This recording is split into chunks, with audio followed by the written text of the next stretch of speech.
আবু হুরায়রা রাদিয়াল্লাহু তাআলা আনহু থেকে বর্ণিত, তিনি বলেন রাসূলুল্লাহ সাল্লাল্লাহু আলাইহি ওয়াসাল্লাম বলেছেন, কিয়ামতের ময়দানে সর্বপ্রথম তিন শ্রেণীর মানুষের হিসাব নেওয়া হবে। কিয়ামতের ময়দানে সর্বপ্রথম তিন শ্রেণীর মানুষ জাহান্নামে যাবে, তাদের হিসাব নিয়ে তাদেরকে জাহান্নামে পাঠানো হবে। এক নম্বর, স্বৈরাচারী শাসক, যেমনটি বর্তমানে স্বৈরাচারী হলো মোদী সরকার। ভারতের মোদী সরকার হলো স্বৈরাচারী, তা শান্ত প্রিয় এলাকাকে অশান্ত করার আই তারা করে। আমি বুঝিনি ভারতে আর কি নাই। বাংলাদেশের হিন্দু বৌদ্ধরা তাও চলে, কিন্তু ভারতের এই হিন্দু কট্টর হিন্দুরা বুঝে না শান্ত রাষ্ট্র কেন অশান্ত করবো। সারা পৃথিবীর মধ্যে প্রায় 200+ রাষ্ট্রের মধ্যে সবচেয়ে ঘৃণিত রাষ্ট্র হিসাবে ভারত।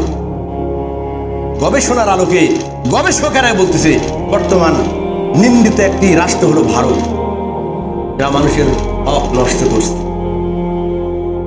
যার নিজের অ্যাবিলিটি ঠিক নাই, অথচ অপর রাষ্ট্রকে শাসন করতে আসে, যার এখনো টয়লেটের অভাব, যার কোটি কোটি লোক, 140 কোটি মনে হয়, 140 কোটি প্লাস লোক, যার টয়লেট খানা নাই, পায়খানা নাই, অথচ তারা মনে করেন অন্য রাষ্ট্রকে হুমকি ধমকে দেয়।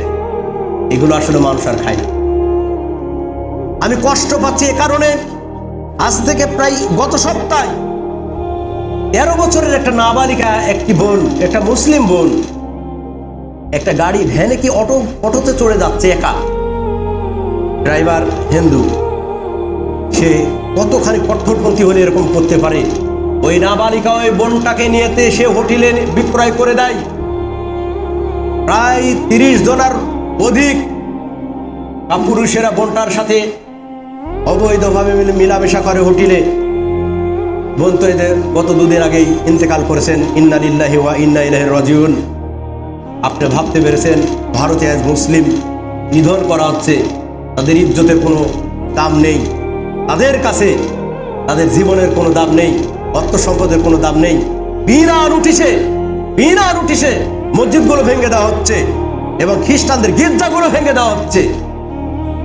আপনি ভাঙতে পারবেন না, আসলে এটা রাইটস নাই। মুসলমান কেন ভাঙে না? মুসলমান বুঝে, মুসলমান সভ্য জাতির এক জাতি, যদিও আমাদের কৃষ্টি কালচার কিছুটা বিপরীত, তাছাড়া আদিয়ান্ত মুসলমানেরা বুঝে। আপনি যখন তার গির্জা ভাঙবেন, আমার আর এক রাষ্ট্রে মুসলিম ভাইয়েরা কম, সেখানে ওই বেধর্মীরা আমার মুসলিম ভাইয়ের মসজিদ ভাঙবে। এজন্য কোনো রাষ্ট্রের প্ররোচনায় পড়ে ক্ষতি করা ঠিক না। কিন্তু আমি বলতে চাই যে 13 বছরের মেয়েটি কি অন্যায় করেছিল। বোরকা পরিহিত হয়ে মা বোনেরা পথে চলছে, রাস্তায় চলছে, সেখানে বোরকা খুলে সেখানে তাদের মাথায় সিঁদুর দেওয়া হচ্ছে। নাউযুবিল্লাহি মিন যালিক।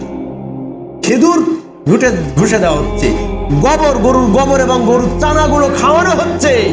নাউযুবিল্লাহি মিন যালিক। জয় শ্রীরাম বলতে বাধ্য করা হচ্ছে।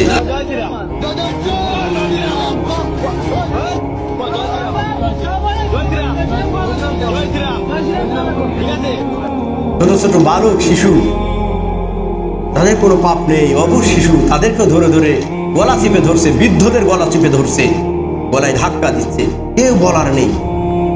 কিছুদিন আগে এই যে পর্যটন এয়ার থেকে ভিসাটা খুলেছিল ভারত, আমাদের কিছু ভাইয়েরা ভারতের খুব বেশি আমরা করি, দালালিগিরি। পর্যটক বাংলাদেশ থেকে ভারতে গেছে, বেধড় পিটনি, স্বামী স্ত্রী বেধম পিটনি পিটাচ্ছেন।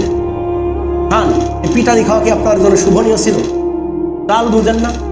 আজ সেখানে নিরাপত্তা নাই, তাদের রাষ্ট্রের লোকজন, তাদের স্থায়ী রাষ্ট্রের বাসিন্দারা নিরাপত্তা না, সেখানে জড়িয়েছে, বস্তাবন্দি করেছে, সেখানে ধর্ষণ করে, জীবন্ত নারীকে ধর্ষণ করে হত্যা করা তো কি, বস্তার মুখ বেঁধে পুকুরের মধ্যে, নালার মধ্যে ফেলে দিছে, বস্তার মধ্যে ইট দিয়ে। 2 দিন 3 দিন পর লাশটি কোনোভাবে সন্ধান পেয়েছে। পুলিশ তাদেরকে আইডেন্টিফাই করে দেখছে, পরীক্ষা নিরীক্ষা করে দেখছে যে মেয়ে অনেকক্ষণ পর্যন্ত জীবিত ছিল পানির মধ্যেও। ইন্না লিল্লাহি ওয়া ইন্না ইলাইহি রাজিউন। এই মরণটাকে আমরা কামনা করি। স্বৈরাচার হলো এগুলো হলো স্বৈরাচার। ফেরাউন ছিল স্বৈরাচার, ফেরাউনের দোসর হলো এই মোদি এবং ইসরায়েল, নেতানিয়াহু এবং ডোনাল্ড ট্রাম্প। এরা হলো বামপন্থী, এরা হলো ইসলাম বিরোধী, এরা হলো স্বৈরাচার। তাই আল্লাহর নবী বলছেন যে সর্বপ্রথম 3 প্রকার লোককে জাহান্নামে দেওয়া হবে। 1 নম্বর হলো স্বৈরাচার। স্বৈরাচার যে ব্যক্তি মানুষের অধিকার উপর হস্তক্ষেপ করে, এরা হলো স্বৈরাচার। 2 নম্বর, যে ব্যক্তি যাকাত আদায় করে না, এদেরকেও কি করা হবে? সর্বপ্রথম জাহান্নামে দেওয়া হবে, যাকাত আদায় করে না। 3 নম্বর হলো দারিদ্র অহংকারী, গরিব কিন্তু খুব অহংকার। দেখবেন কয়েক শ্রেণীর লোক আছে এরকম, দেখতে যদি একটু সুন্দর হয়, ওরে বাবা রে, তার অহংকারে পাড়াতে থাকা যায় না, তার চলনে পাড়াতে থাকা যায় না। যদি অর্থ সম্পদ বেশি হয়, দেখবেন তাদের মধ্যে অহংকার আসে।